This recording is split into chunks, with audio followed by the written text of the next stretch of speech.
over, and I have my camera propped up on this huge assortment of boxes to give myself a good height so you guys can see me. So hopefully this one goes well. Anyway, this is my video presentation for PEP 360 motor behavior. Dr. Bailey wanted us to talk about a topic that we have learned about in class and relate it to our lives, and also walk through the motor behavior steps that we chose.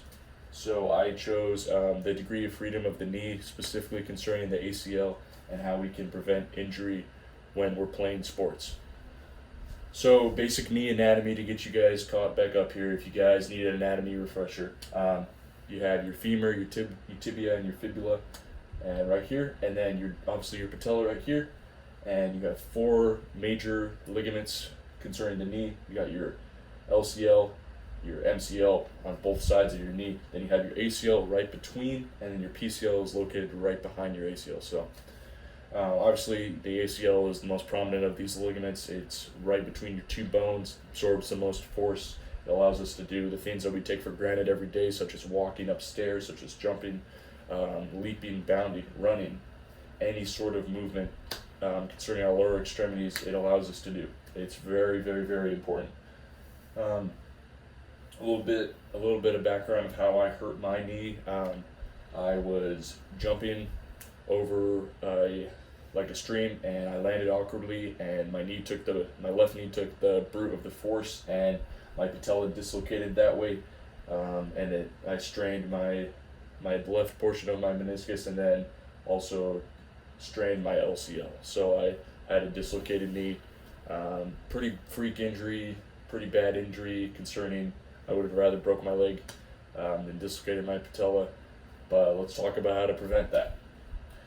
So the knee has a lot of issues. It's very complex anatomy. One thing can happen, one thing can go wrong, and your knee just bam gives right out. So there's 6 total degrees of freedom that the knee can have. Most commonly, it just serves as a flexion. Here's your lower part of your leg. Flex it up, or you extend it back. I don't know if you guys can see that. It might be upside down. But the ACL serves to glide your knee through these motions, making it very important. So the degree of freedom issue here is sometimes when playing high contact sports, or even playing no contact sports, you want to move your body in a way that your knee won't let you. Usually this is taken part by your ankle doing most of the work in maybe a sharp pivot, or a cut around a corner, or a quick change in direction. Your knee just doesn't want to do that, so your ankle has to do it. But sometimes your ankle can't do it, so your knee does it for you, and that's what causes the injury. So a couple ways I did this research was I watched this video, really informative.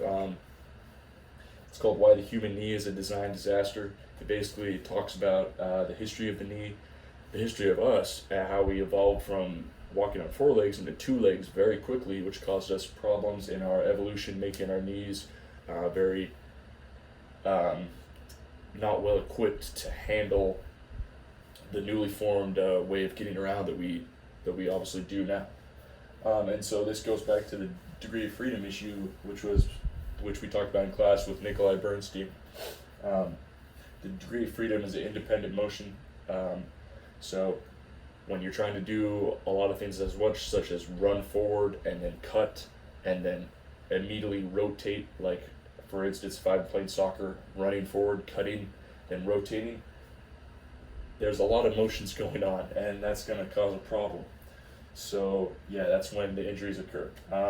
Some quick other statistics here. Read this whole article concerning injury prevention, especially in sports. So here we have the right bar is practice situations, and this bar here is in-game situations. These are just a variety of sports, non-contact and contact. And as you can see, what surprised me here is during practice, you have a higher chance of injuring your knee non-contact. This might be due to taking risks or feeling overconfident than you do when you're actually in game. And it's obviously reversed when you're playing a contact sport, because contact sports are more violent and require more energy. Also, women have a higher chance of tearing their ACL than men do. concerning basketball and soccer. So yeah, this is basically my overview. And if you guys have any questions, let me know. Tell me your stories. And yeah,